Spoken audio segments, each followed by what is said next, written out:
Thank you, thank you, thank you.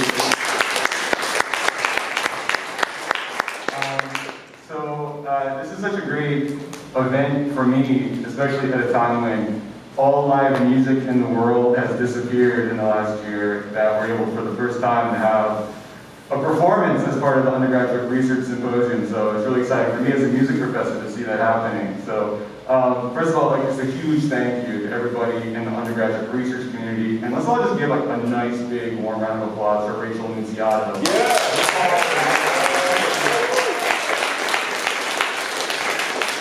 She's like the source of all positive energy in the universe. So we should really appreciate all the work she does. So Miguel Sutedjo is a sophomore, music and international political economy, double major with a Mandarin minor. And in his spare time, he also does extra research projects on top of all of that.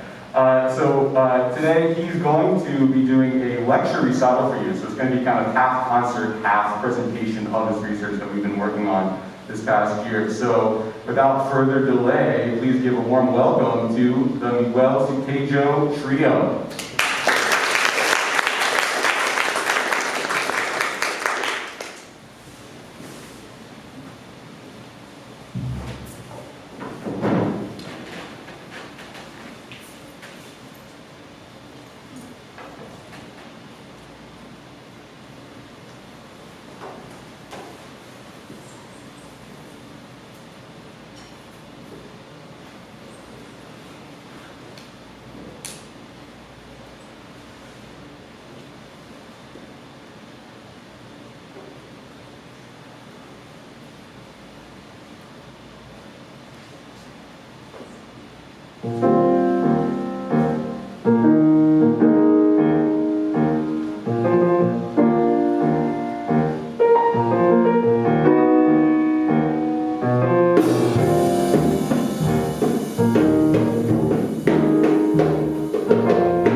heard was the tune Bali by Joey Alexander. Now, Alexander, like myself, is an Indonesian jazz pianist. Younger, he's 17 years old, and he's a bit of a jazz prodigy. In fact, he hails from Bali, one of like the song implies. He also has 3 Grammy nominations. He's sort of a jazz whiz kid in the jazz world. But more importantly, he represents jazz's international influence, which is really important, considering that jazz is, first and foremost, an American art form, right? It originated from the Black American experience, with all these sort of musical styles coalescing into sort of amalgam in New Orleans in the early 20th century. But now it stands that jazz is global. All across the world, people play jazz. You have jazz musicians from all walks of life, all nationalities. Nevertheless, I asked myself a question, considering that I myself am an Indonesian American jazz pianist. Where do I fit in this sort of grand scheme of jazz and things? Which brings us to the sort of question that I wanted to figure out for myself. But to do that, I wanted to investigate the music of other great American, Asian American and Asian jazz musicians in order to understand my positioning within this art form, which then brings us to today's question. Because Asian and Asian American jazz artists do not fit into most discussions, the major developments in jazz history being that jazz has encompassed, has started in the early 20th century, but Asians and Asian Americans only have become recently notable as far back as the 1980s. How have other Asian/Asian American musicians combined their jazz and other Asian sounds in their music? But more importantly, to what end? You know, what do they accomplish doing this? Why do they do this? And so, within today's presentation, I hope to answer these questions. And moving forward, in order to properly investigate this question, I have laid before you a quick methodology of how I've accomplished this. 3 tunes. I've chosen 3 tunes by 3 different Asian/Asian American jazz musicians, and taken 3 steps with them. So in selecting these 3 tunes, I chose them because they represent different sort of styles of the jazz idiom. With Bali by Joey Alexander, who's an Indonesian jazz pianist like I mentioned before, it is a piano trio, as I just played before you guys. Whereas Fishing Song of the East China Sea by Fred Ho, who's a Chinese-American baritone saxophonist. Fishing Song is a free-form baritone saxophone jazz improvisation. And whereas Minamata by Toshiko Akiyoshi, who is a Japanese jazz pianist and composer and band leader, is this large-scale big band suite. And so with each of these tunes, the first step I did was to transcribe it. Now jazz, as you guys may or may not know, is primarily an oral tradition, meaning that in passing down this music, it is mostly through ear, through listening to others, and then playing back what they have just played and taking what they have just played and changing a little bit to make it your own. That's how this music was passed down. So therefore, for these 3 songs, there was no notated music available in the public domain. So I took it upon myself in order to transcribe these 3 songs into physical notated music that I could read myself. Which is important because this allows me to perform a sort of musical excavation of sorts. By having this visual representation of the music that I am about to uncover, I'm then able to say, okay, in this phrase, this is happening. In this section, this is happening. And this gives me a better reference than just using my ears and going off of that. And specifically with the analysis, I asked myself, in what choices and musical decisions is the artist making that reflects their own cultural Asian and musical and cultural Asian traditions, and what influences are they taking from the American jazz tradition. And finally, the last step is performance, which is a presentation of my research, which I'm doing right now, but I'm also currently writing a paper that will discuss my findings in a lot more detail than today. So moving forward, Bali by Joey Alexander. How does Joey reference American jazz musical traditions specifically? Well, Joey is influenced by the modern jazz of Herbie Hancock and Chick Corea, as you can see on the far right over there, two very notable modern jazz keyboardists. And we see that Joey uses it in these various ways. Now, moving through the presentation, we're going to look at snippets of the transcriptions that I have done in those little white notated music boxes over there. So first, he uses blues language, such as the flattened third brace notes. He also uses a sort of melodic harmonization in tenths over there on the right. And finally, Joey uses a Latin-esque rhythmic ostinato, similar to Herbie's Maiden Voyage and Chick's Armando's Rumba. You know of those tunes. But how has Joey been influenced by his Indonesian musical and vocal traditions? Well, specifically, he's influenced by the pentatonicism of the traditional Indonesian gamelan ensembles. And pentatonicism just refers to a 5-note scale. And specifically within the gamelan tradition, they commonly use this pentatonic scale called splendid, which I will write for you right now.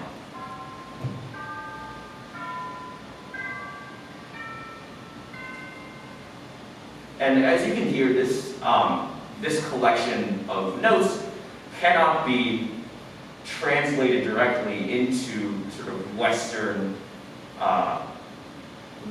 pitch collection that we use, which is comprised of 12 notes. So what Joe does is he takes this sort of 5-note figure and then he transforms this into the ending phrase of his of Bali, utilizing the major pentatonic scale based in the key of F flat, E flat, excuse me, which is the key that Bali is in. More importantly, Joey, in composing and playing Bali, attempts to create this sort of relaxed idyllic nature in order to reflect his views on his hometown, Bali. As he says, when I compose a song Bali, I want to put the feel of Bali into it. It's always an adventure in Bali, and that's jazz too, because you never know where you're headed. You just enjoy the moment, which is kind of what my music is, and I hope people enjoy my music at the moment.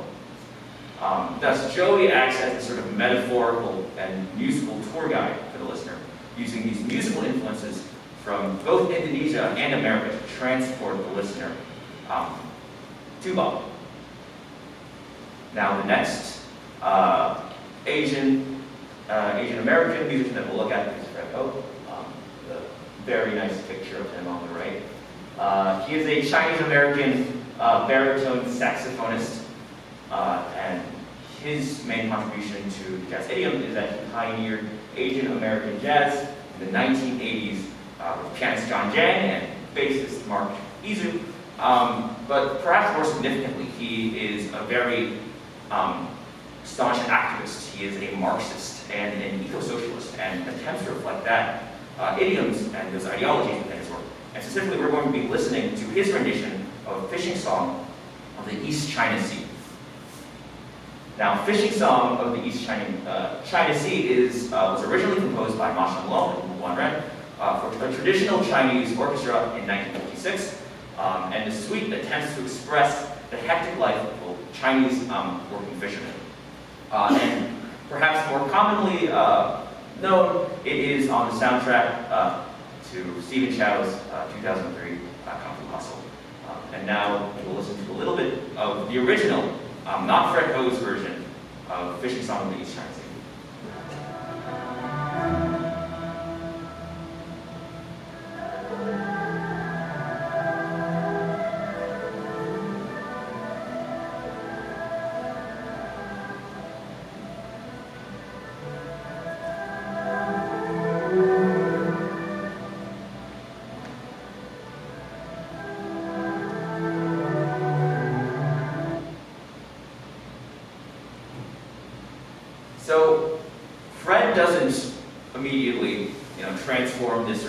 grand Chinese ensemble into his rendition of Fishing Song. Rather, he utilizes elements from 1970s free jazz in order to create his own interpretation on the tune.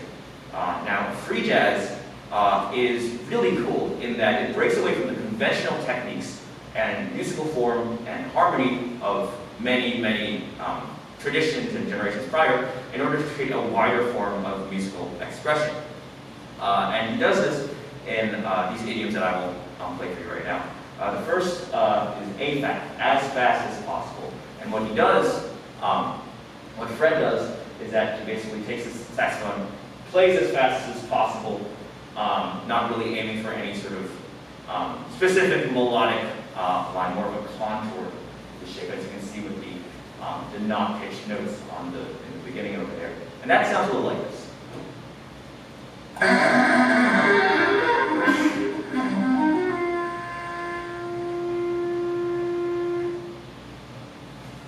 Additionally, Fred uses a technique called the timbre trill, which essentially means that he uses the alternate fingering for the same note on the baritone saxophone in order to create a trill-like sound. That sounds a little something like this.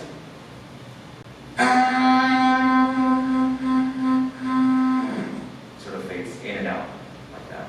And finally, he uses a technique called pitched slap top, sort of like beatboxing into a saxophone, if you may, in order to create a really percussive, almost gong-like quality to his playing. And it sounds like this.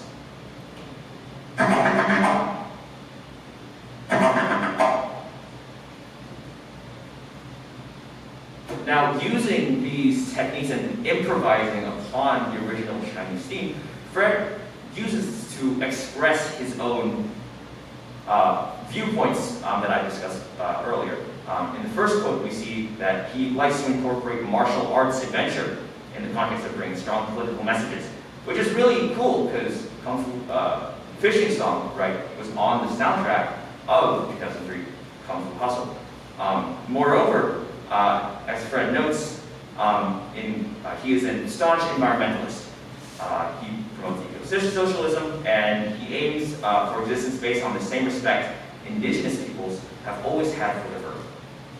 And it is interesting that he attempts to express this using just the baritone saxophone and not using the big Chinese ensemble in the original Fishing Song of the East China Sea. As he states, this bighorn that had this unyielding, raucous, raw, and uncontrollable sound, and that became my voice. And thus, by likening his voice to his solo baritone saxophone, Fred essentially riffs on this radical philosophy of his music, which is a combination of Chinese themes and extended techniques pioneered in the American free jazz movement. And now, what I'm going to do is I'm going to basically do another sort of translation, but this time translate Fred Ho's improvisation on Fishing Song of the East China Sea and improvise upon that with the piano trio that we have here today. It's important to note about free jazz is that there is no set structure, there's no set form, there's no set harmony. Rather, what you do is you take a theme and then you play along with it, and the song will organically emerge from that singular theme. And that singular theme is going to be the tongue slaps that we heard earlier. I will play for you once more right now.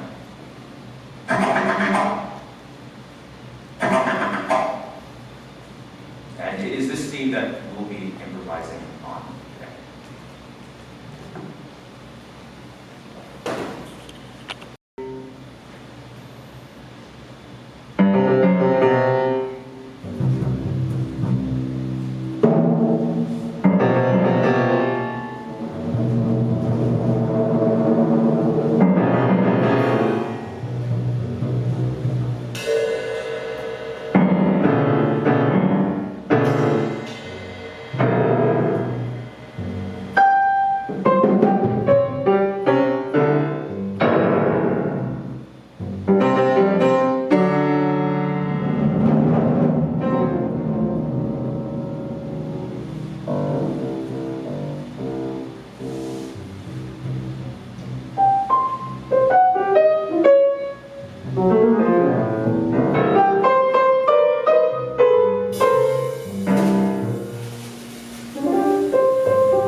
Fishing Song of the East China Sea by Friday. So moving forward, we have one final Asian American jazz musician to talk about. And that is Toshiko Akiyoshi, a Japanese pianist, band leader, and composer. She began her career in the stylings of bebop, like Oscar Peterson, in the 1960s and 70s. And in the 1980s, she formed the Toshiko Akiyoshi Tobacco Jazz Orchestra with her husband and tenor saxophonist Liu Tobacco, and she is most notable for making these large-scale, big band suites. And this is important because suites tell a story, right? So, what is the story that Toshiko is trying to tell? And that is the question that we will be asking ourselves during this section of the presentation. Well, she's telling the story of Minamata, which is a jazz suite comprised of 3 different parts. The first is Peaceful Village, the second is Prosperity and Consequence, and then the third is the epilogue. Now, what is Minamata exactly? Well, it is a city in Japan. It is a city in the Kumamoto prefecture. As you can see, it is a coastal city, which is very important. And this city went through a period of rapid industrialization in the turn of the 20th century. It was a village in 1889, and was redesignated as a town in 1912, and then 1949 was when it was formally established into the major city that it is in Japan right now. Unfortunately, Minamata hasn't always been sunshine and roses. In 1956, fish in Minamata Bay were discovered to contain high levels of mercury from the wastewater dumping of a nearby chemical plant. And this led to mercury poisoning in the inhabitants along the coastline. And this disease was then dubbed Minamata disease. And in addition to symptoms, as all the symptoms that you see there, the fetuses of the mothers who contracted Minamata disease, these unborn fetuses, would unfortunately also contract Minamata disease. And this is the tragic tale that Toshiko is telling with her jazz suite, Minamata. So the first part, Peaceful Village, begins with Toshiko's daughter, actually. I'm going to play for you the recording right now.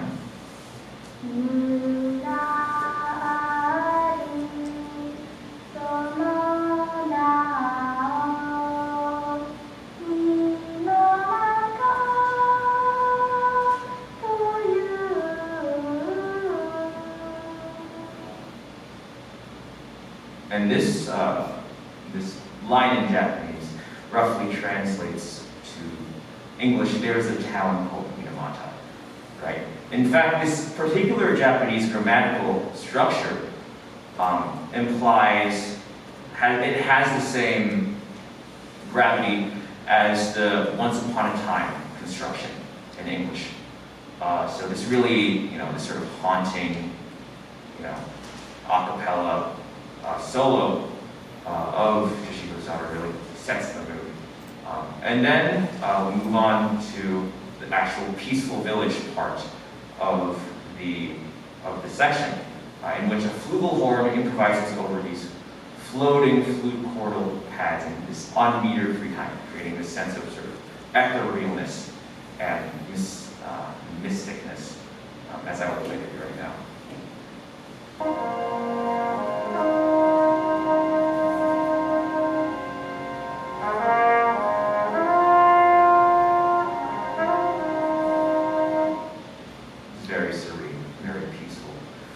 And this sort of timelessness that the instruments create, it represents this sort of tranquil, pre-industrialized village of Minamata until the actual industrialization happens, in which we move on to the next section, Prosperity and Consequence. in which the prosperity section of this thus transformed into this beautiful, very serene, ethereal feel to this energetic big band swinging bebop tune, as we will listen to right now.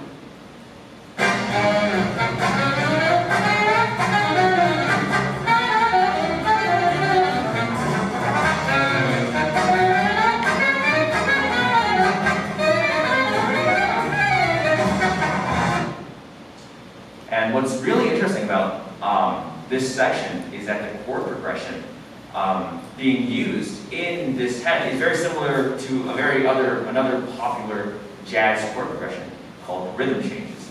Now, rhythm changes derives itself from George Gershwin's 1930 jazz standard, I Got Rhythm. And this is really interesting because the 1920s, beginning of 1930s was the jazz age, right? It was a period of American optimism and economic prosperity. And I think it's really interesting that Toshiko then uses this chord progression, this really iconic rhythmic changes, to compare it and to parallel it with the sort of rapid industrialization that Minamata went through at the same time. But with prosperity, there must come consequence, in which the big band tune, very bebop, very swinging, then transforms into this very free, modally ambiguous F-centered harmony. It's very chaotic. I'll play for you a little right now.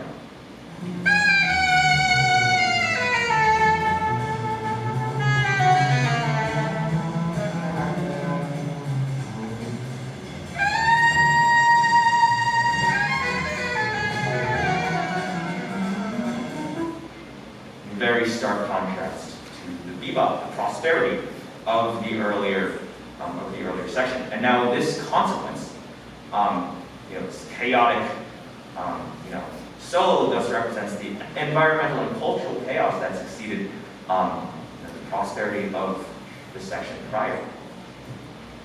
And now finally it comes to epilogue. And what's interesting is that Toshiko actually repeats the beginning motive of her daughter singing this sort of once upon a time there was a village in Minamata line, except uses a traditional Japanese no chant to sing it, which I will play for you right now.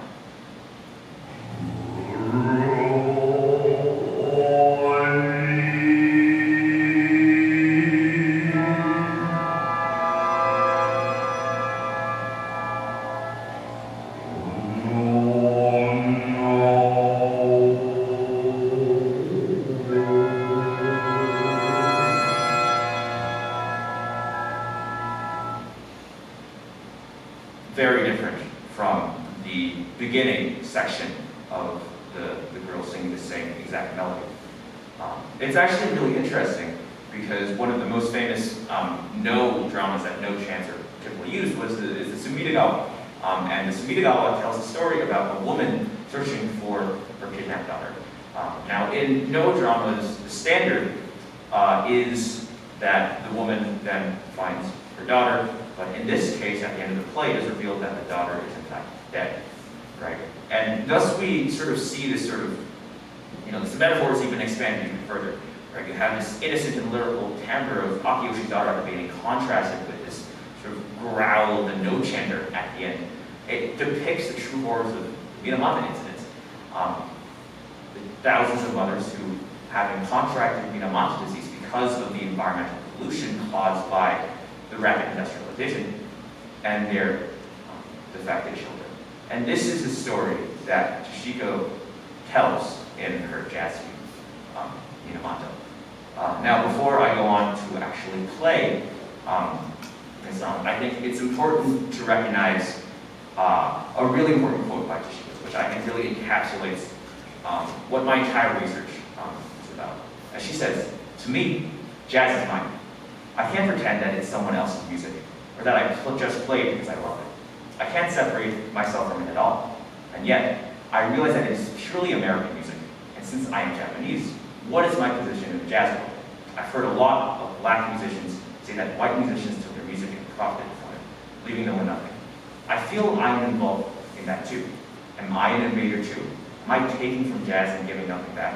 The only way I'm able to resolve this dilemma is to give what I am back jazz by composing.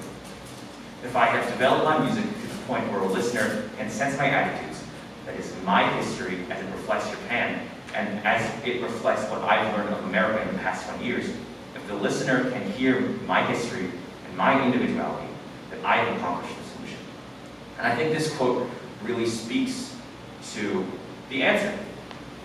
To what end have Asian/Asian American jazz artists, combine these different cultural influences to in their own work, to tell their own stories, to tell their own ideas, to tell their own attitudes, right? And it is through reflecting themselves unabashedly and telling these ideas that Asian/Asian American jazz musicians have carved out their own unique sonic alcove within the jazz world. As we see, Joey has used this sort of peaceful idyllic of Bali to communicate his hometown with the listener. Fred Ho has used his baritone saxophone to talk about his environmentalism, and Toshiko uses kind of a big band suite to tell the story of Minamata. And with that, we have the final piece of the afternoon, Minamata by Toshiko Akiyoshi.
So,